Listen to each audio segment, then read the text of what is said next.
नमस्कार, मैं हूं पवन त्यागी। शाहरुख खान के बेटे आर्यन खान को जमानत नहीं मिली।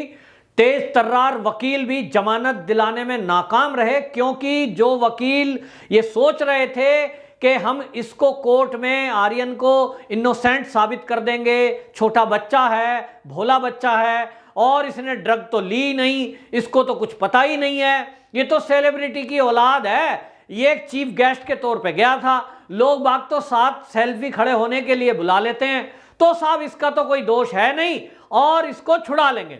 लेकिन एनसीबी के पास पुख्ता सबूत थे और ये सबूत एनसीबी ने इस रेड के पहले से जुटाने शुरू कर दिए थे। यानी आज का ये एक दिन का खेल नहीं है, एनसीबी की इसके पीछे लगभग एक महीने की मेहनत थी, जिसके परिणाम स्वरूप ये एक बड़ी रेड हो पाई। और अब जो आर्यन के खिलाफ सबूत मिले हैं, जो चैट मिली है मोबाइल से, उस चैट से यह सिद्ध हुआ है कि आर्यन खाली ड्रग पीता ही नहीं था, वो ड्रग बेचता भी था। और जो कोर्ट में सारे एविडेंस के साथ एनसीबी ने अपने प्रमाण प्रस्तुत किए कि विदेशों तक से भी इसके तार जुड़े हुए हैं, 4 साल से ये ड्रग के धंधे में है।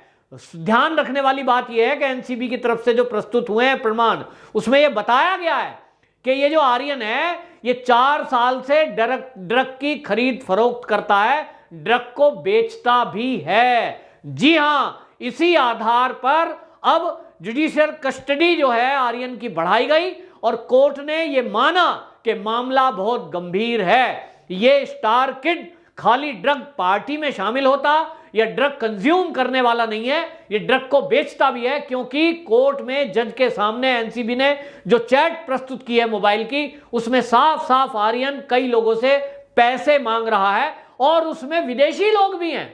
तो जब विदेशी तार जुड़ रहा है तो मामला एनआईए को ट्रांसफर हो सकता है।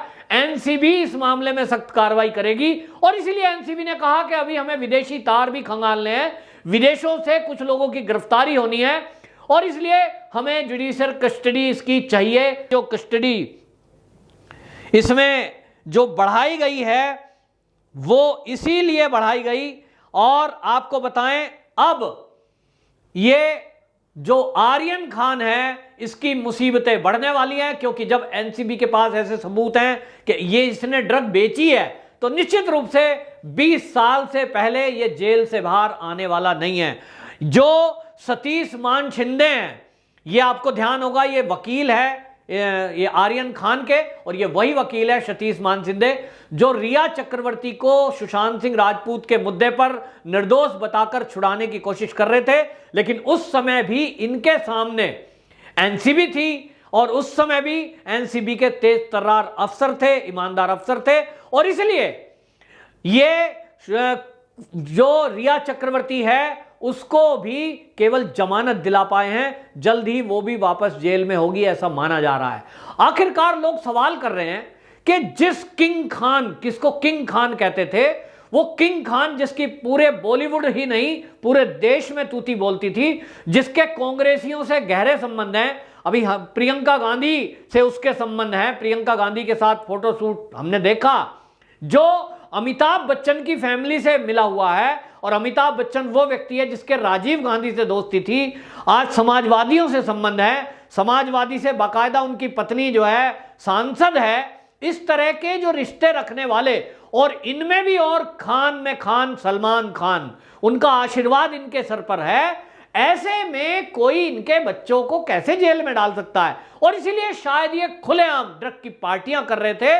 लेकिन अब इनको समझ लेना चाहिए कि केंद्र में मोदी सरकार है, देश का गृह मंत्री अब पी चिदम्बरम नहीं है, अब अमित शाह है। और अमित शाह जो केंद्र सरकार में गृह मंत्री के रूप में बैठे हैं, बाकायदा मोदी सरकार ने ये नीतियां चेंज करते हुए तय किया है कि अब ड्रग के मामलों को भी वो आतंकी मामलों की तरह ही डील किया जाएगा।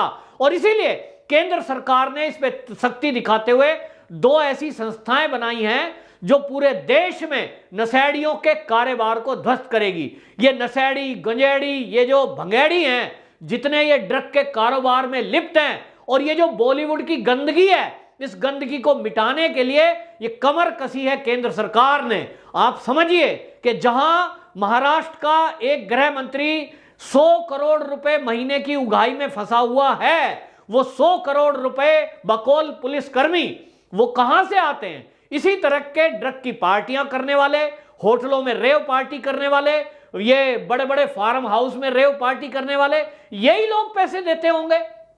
अब नहीं चलेगा। आपको बताएं, केंद्र सरकार ने एक संस्था बनाई है और वो ये नार्को कोऑर्डिनेशन सेंटर एनकॉर्ड के नाम से जानी जाती है। 2016 में केंद्र सरकार ने, मोदी सरकार ने ये एनकॉर्ड का गठन किया और एनकॉर्ड को ये जिम्मेदारी दी कि आप पूरे भारत में जहां भी कुछ भी नशे के कारोबारी से जुड़ी हुई घटनाएं होती हैं उस पर सख्त कार्रवाई करें और इन जो अधिकारी इसमें इनपुट्स मिलते हैं और वो कार्रवाई के लिए जाते हैं, उन अधिकारियों की भी निगरानी की जाती है कि कहीं ये पैसा लेकर मामले को रफा दफा तो नहीं कर देंगे। इसी तरह ये तय हुआ केंद्र सरकार की तरफ से कि जो ड्रग के बड़े मामले हैं, जैसा अभी पिछले दिनों आपने देखा 21,000 करोड़ रुपए की एक ड्रग वो मुद्रा पोर्ट पर पकड़ी गई, जिसको कांग्रेसी ये कह रहे थे कि अडानी की ड्रग थी। वो ड्रग मंगाई गई, चीन के जरिए फंडिंग हुई, अफगानिस्तान के रास्ते आई और उसको जाना था कई देशों में। पिछले दिनों ऑस्ट्रेलिया में भेजने वाली खेप भी मुंबई एयरपोर्ट पर पकड़ी गई है। समीर वानखेड़े की देखरेख में सारी छापेमारी की गई थी और इसी तरह मुद्रा पोर्ट पर जो 21,000 करोड़ रुपए की ड्रग पकड़ी गई थी। ऐसे बड़े मामलों को देखने के लिए केंद्र सरकार ने सीजर इंफॉर्मेशन मैनेजमेंट सिस्टम का गठन किया है। यह सीजर इंफॉर्मेशन मैनेजमेंट सिस्टम क्या है आपको बताऊं कि इसमें केंद्र सरकार ने यह तय किया कि अभी तक ड्रग के जितने मामले हैं उसको केवल एनसीबी देखता था। अब एनसीबी में बहुत सारे ऐसे लोग हो सकते हैं, तो संख्या थोड़ी है, उनके स्रोत कम हैं और कई बार उनकी जो इनपुट्स हैं वो लिमिटेड होने के कारण वो कार्रवाइयां समय पर नहीं कर पा रही थी। तो इसलिए केंद्र सरकार ने सीजर इंफॉर्मेशन मैनेजमेंट सिस्टम का गठन किया, जिसको सिम्स बोलते हैं। ये सिम्स में आपको बताएं, केंद्र सरकार ने DRI, BSF, SSB, coast guard, RPF और एनआईए इसमें शामिल किया। 2019 से इसमें यह तय किया कि इसकी इकाइयों को जिले स्तर पर गठन करके वहां डिप्यूट किया जाए। तो पूरे भारत में ये जिले लेवल पर इनका कोई ना कोई अधिकारी मौजूद है और वो अपने हिसाब से वहां आंकड़े जुटाते हैं। इसी तरह आप देखेंगे मुद्रा पोर्ट पर जो ड्रग पकड़ी गई थी 21,000 करोड़ रुपए की, उसमें पाकिस्तान को करारा झटका लगा था, क्योंकि पाकिस्तान ही इस ड्रग को यहां खपाकर वो पैसे आतंकवादियों तक भेजता। लेकिन जिस तरह से कोस्ट गार्ड और ये एनआईए और एनसीबी का संयुक्त ये अभियान था, जिसमें जो पुख्ता इनपुट्स थी, इसके कारण से वो पकड़ी गई। तो ये बताता है कि केंद्र सरकार की नीति स्पष्ट है कि देश विरोधी एक्टिविटी में कोई भी हो, कितना बड़ा भी क्यों ना हो, बख्शा नहीं जाएगा। और इसलिए आप समझिए और थोड़ा सोचिए, 21,000 करोड़ रुपए की ड्रग विदेश से चलती है भारत के युवाओं को नशे में डुबाने के लिए, 21,000 करोड़ की। तो क्या उसमें से 2100 करोड़ भी ये ड्रग वाले खर्च नहीं कर सकते थे? निश्चित रूप से कर देते। अब से पहले यही होता आया है। ये ड्रग कोई 2014 के बाद से नहीं आ रही है, ये तो ड्रग का धंधा है। हम छोटे थे तब फिल्मों में देखते आए हैं। जब हम छोटे छोटे थे 60 के दशक में, 70 के दशक में, 80 के दशकों की जो फिल्में हैं आप देखेंगे, 80 के 90 के दशकों की जो फिल्में आमतौर पर स्मगलिंग पर बनती थी। कहां से बनती थी? मुंबई में दाऊद इब्राहिम जैसे स्मगलर बैठकर वो स्मगलिंग करते थे। तो तब से चल रही है, लेकिन दिल्ली में संबंध होने के कारण, प्रदेश के गृह मंत्री से संबंध होने के कारण ये ड्रग के माफिया हमेशा छूट जाते थे। भाई 100 करोड़ की ड्रग आ रही है, 100 करोड़ में 10 करोड़ खर्च कर दो, रिश्वत में बांट दो, सेफ निकल जाओ। ये अब तक चलता आया, लेकिन ये देश में पहली बार हो रहा है कि 21,000 करोड़ रुपए की ड्रग है तो पकड़ी जाएगी और ड्रग के कारोबारी जेल के अंदर जाएंगे। इसी तरह आर्यन खान के मामले में हमने देखा कि आर्यन खान के जो वकील हैं सतीश मान शिंदे, ये क्या बोल रहे हैं? ये बोल रहे थे कोर्ट में कि आर्यन को ड्रग बेचने की जरूरत क्या है साहब, ये तो बहुत बड़े रईस बाप का बेटा है, इसके पास तो इतने पैसे हैं कि चाहे तो ये क्रूज खरीद ले, जिस क्रूज में ये जा रहा था। ठीक है, बहुत पैसे हैं, लेकिन सतीश मान शिंदे एडवोकेट हैं। मेरा एक सवाल है, क्या वो बताएंगे राज कुंद्रा बहुत गरीब आदमी था जो आम बी और सी ग्रेड की हीरोइनों की पोर्न बनाकर बाजार में बेच के पैसे कमा रहा था? नहीं, निश्चित रूप से अमीर आदमी था भाई। राज कुंद्रा जैसा तो अमीर नहीं माना जाता जो अपनी बीवी को कई सौ करोड़ का बंगला गिफ्ट कर देता है जन्मदिन पे। तो वो भी रईस था, लेकिन रईस कैसे बना अब पता लग रहा है, पोर्न बेचकर।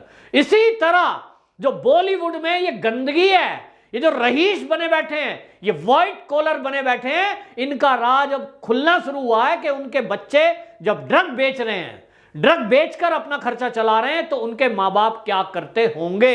ये क्वेश्चन मार्क है। इस क्वेश्चन मार्क का आंसर ही तलाशने के लिए कोर्ट ने एनसीबी को अब आर्यन खान की कस्टडी दी है और कस्टडी को बढ़ाया है। जो तेज तर्रार वकील एक दिन में इसकी जमानत कराने का सपना देख रहे थे, उनके सपने ध्वस्त हुए हैं। और निश्चित रूप से एनसीबी के सूत्र ये बता रहे हैं कि जिस तरह से आर्यन खान के खिलाफ सबूत मिले, उसकी चैटिंग पकड़ी गई है, उसके फोन से आपत्तिजनक फोटो मिले हैं, उससे यह भी पता लग रहा है कि यह लड़कियों को किस तरह से ब्लैकमेल भी करता होगा, यह भी एक धंधा करता होगा। उसकी भी जांच करनी है, विदेशी एंगल के भी जांच खंगालनी है।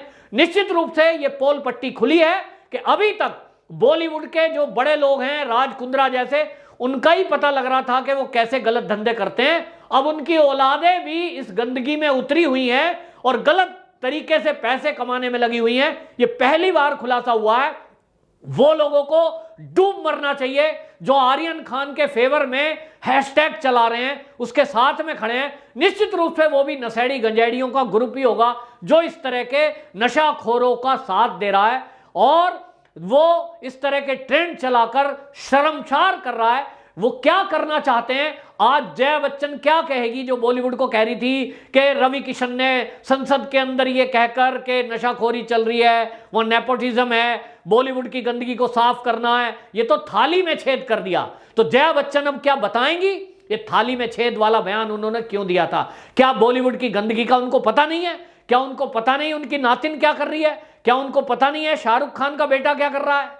निश्चित रूप से पता था, लेकिन अपने बच्चों की कमजोरियों को, कमियों को, गंदगी को ढकने के बजाय अगर जया बच्चन ने इनको ठीक करने की कोशिश की होती तो आज उसका परिणाम यह ना होता जो उनको अपने परिवार में और ये शाहरुख खान के परिवार के बच्चों में देखने को मिल रहा है।